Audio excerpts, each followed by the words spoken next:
In chemistry, most of the reactions that we talk about involve electrons, gaining or losing electrons and transferring electrons, changing the compounds that we're forming, but these particular reactions that are nuclear reactions are going to involve the particles in the nucleus, which are protons and neutrons.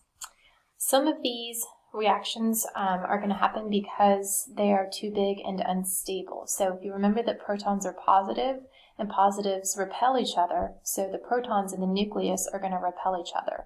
And they don't all break apart and have radioactive decay because there are some neutrons that are going to buffer that repulsion. But once you get too many protons or not enough neutrons, you can have radioactive decay, which is when they actually spit out different particles. So the whole purpose of nuclear reactions is that they're trying to make atoms more stable, which is actually the purpose of most things in chemistry. During a nuclear reaction, it's important to remember that the mass of your starting reactants has to equal the mass of the products that you end with. And I'll show you how to do one of those in just a minute. Same with the atomic numbers. The atomic numbers have to match on both sides of the arrow as well. So just a reminder, if you forgot these symbols, the mass number is the bigger number because it has protons plus neutrons.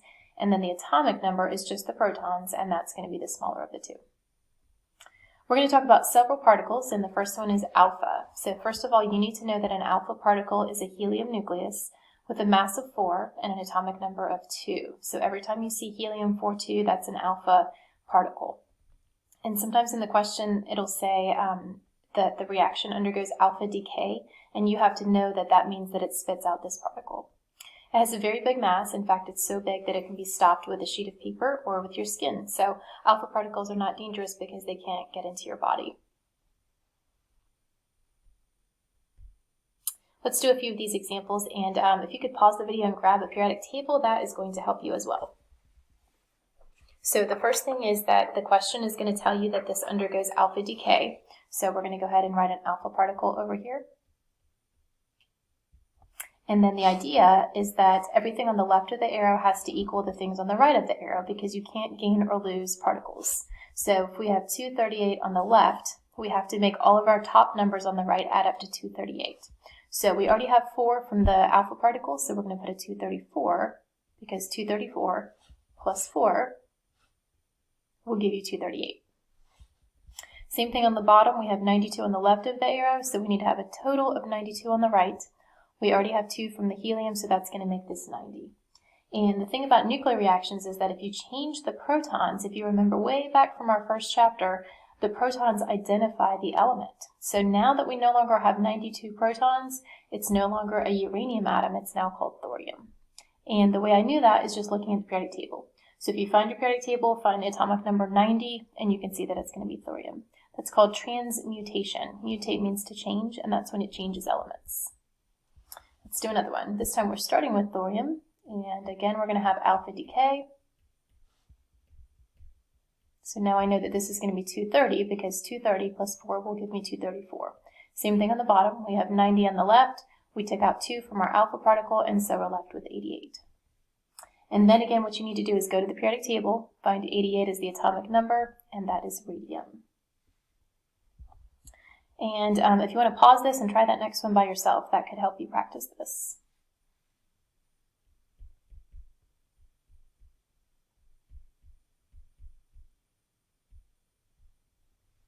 And for your numbers, you're going to get 214 and 82. And 82 is elements of Pb, which is lead. There is one more way that they could tell you to do this, and it could say to write an equation and then has the element written like this. What you need to know is that that dash is number, that dash number there, it's not a negative, that is the mass number. So you can just write it the same way. We'll put it over here. So we have radon 222, and then you just have to go to the periodic table and look up the atomic number. It's in the bottom right corner of the periodic table. So if we do alpha decay for this one, 222 minus 4 gives us 218. And 86 minus 2 is 84, and 84 is polonium. And that's it. So there's no crossing charges, there's no balancing, you just have to make your numbers match. Our next particle is called a beta particle, and it's essentially an electron. It has 0 mass and a charge of -1, and it's a little bit more dangerous. You can also use the beta symbol, which is kind of like a fancy capital B with a little stick hanging down there. That's the Greek symbol beta. So for the same thing, we are going to do a beta particle here. So I'm just going to use the electron. the top number is going to be easy because it actually doesn't change when you do beta decay.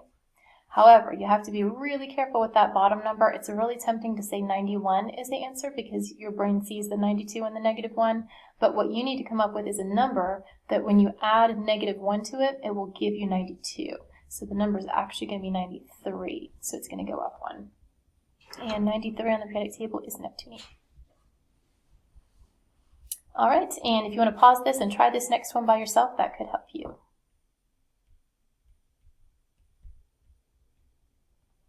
So the top number is not going to change, the bottom number is actually going to go up 1, and we end up with astatine.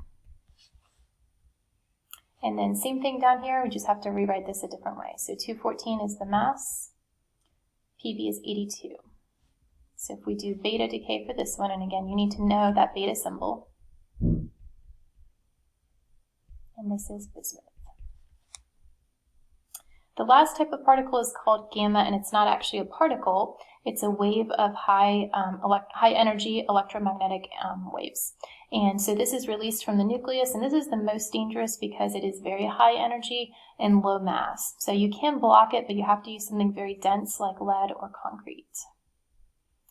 This is, this almost always occurs with alpha or beta decay. So sometimes you'll get a reaction and they'll say to label the type of nuclear radiation, and it might be like alpha and gamma, or it might be beta and gamma. But gamma does not change any of the numbers or the symbols. This is a great chart for you to know, so if you want to pause this and go ahead and copy this into your notes, that will definitely help you understand the differences between these particles. The next topic you need to know is the differences, or actually comparing and contrasting fission versus fusion. So nuclear fission is when you split a large nucleus into smaller ones. And this is going to be a chain reaction. So the smaller pieces then can split the next one, and then those pieces can split the next one, and so it just continues as a chain reaction. And in the process, you get a lot of energy, and you can use that energy for various things. So one reason we use that energy is in nuclear power plants. We're able to turn that nuclear energy into electricity that we can use to power our homes, and they're able to control those nuclear reactions so that they don't get out of hand. If you do let them get uncontrolled, you can use it for an atomic bomb. So you've probably seen that famous mushroom cloud that was created from a nuclear reaction. Nuclear fusion is the opposite. So fusion is taking two or more small nuclei and combining them to form a larger nucleus. And this actually doesn't happen on Earth. We're working on it. Scientists are trying to figure out how to use this as a power source because it is very clean energy. It doesn't have the radioactive waste that fission has.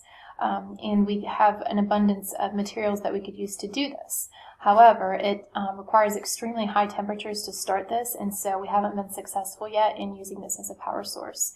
But this is the source of energy that's happening on the sun. So it's actually so much energy that some of you have probably been burned by it. If you've ever had a sunburn, that sunburn is because there's so much energy given off when these two atoms of hydrogen, deuterium and tritium, are just forms of hydrogen. They're different isotopes of hydrogen. When they combine to make a helium nucleus, they produce a ton of energy, so much that, like I said, you can't even look at the amount of energy or else it will hurt your eyes. So you just need to know the differences. One is splitting, one is putting together, and then fission is what we use in power plants, and fusion is what happens on the sun.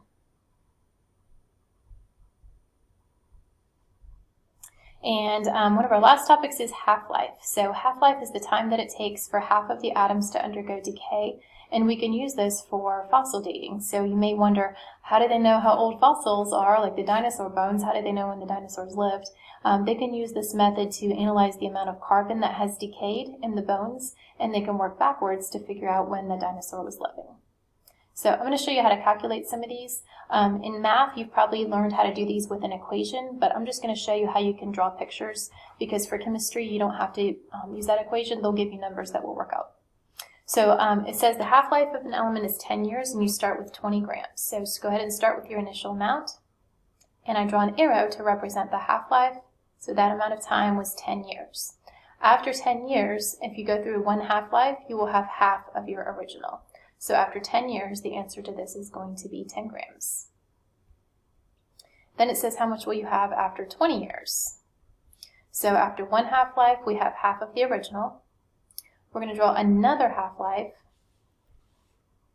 because we need a total of 20 years. So 10 plus 10 is 20, and after each half-life, you're going to cut it in half. So half of 10 is going to be 5. If we did it in 30 years, you would have 2.5. So each time you draw an arrow, you just cut it in half. If they ask you about a fraction, you're going to start with 1, because 1 is kind of like 100% in terms of fractions. So after one half-life, you will have half of the original. And when I say half left, I mean half of it that is still radioactive, and the other half has decayed. So we're not actually getting rid of anything. The law of conservation of mass says you can't destroy things. So what I mean is how much will be left that is still radioactive. But this one says 4 half-lives, so we need to do another one. And if you can do half of a half, is a fourth. So you're just multiplying the bottom number in the fraction by 2. Half of a fourth is an eighth, and let's just check and see how many half-lives. Make sure you count the arrows and not the number. So that was 1 half-life, 2 half-lives, we've done 3, so we need to do one more. Half of 1/8 is 16. See if you can pause this and answer D by yourself, and then check your answer. All right, check and see what you got for D. It should have been 1/128 if you cut that in half 7 times. All right, let's look at the next one. It says we have a half-life of 8 years, and we're starting with 80 grams. So if they give you the starting amount and the ending amount, you're going to cut it in half until you get to the ending amount. So 80 grams in one half-life will give you 40, and then another half-life would give us 20, another half-life would give us 10, and we're going to stop because that's how much they said at the end. They said each half-life is 8 years, so each of these arrows was worth 8 years. And so we have 3 times 8 because each one is the half-life. So our total here is going to be 24 years. And let's try the next one. This time we're starting with 70 grams. And it says we're going to have 8.75 grams at the end. So let's go ahead and cut it in half until we get to 8.75. And like I said, for this class, the numbers should work out perfectly. You can use a calculator if you need to. The difference with this one is that they're telling us that the total time is 30 years. That's not the half-life, that's the total time. So let's count our half-lives. We had 1, 2, 3 half-lives, and so we're going to divide it by 3. And so this time our answer is going to be 10 years. So in number 2, we multiplied because they gave us the half-life. In number 3, we divided because they gave us the total time. And then for number 4, this one is a little bit different because they're asking us how much we started with. So we're actually going to work backwards. We have 60 grams, and we need to know how many arrows to do. And one trick is that if they give you the half-life and the total time, you can divide those to see how many arrows to draw. Again, if they give you the half-life and the total time, you can divide them to see how many arrows to draw. So 5 divided by 1.25 means that we're going to draw 4 arrows. However, we're going to go backwards this time because they're asking us how much we started with. So instead of dividing by 2, we're actually going to multiply by 2.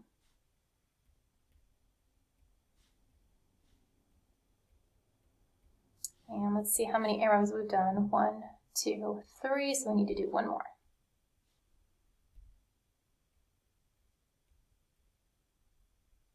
And so in this case, 960 is our answer.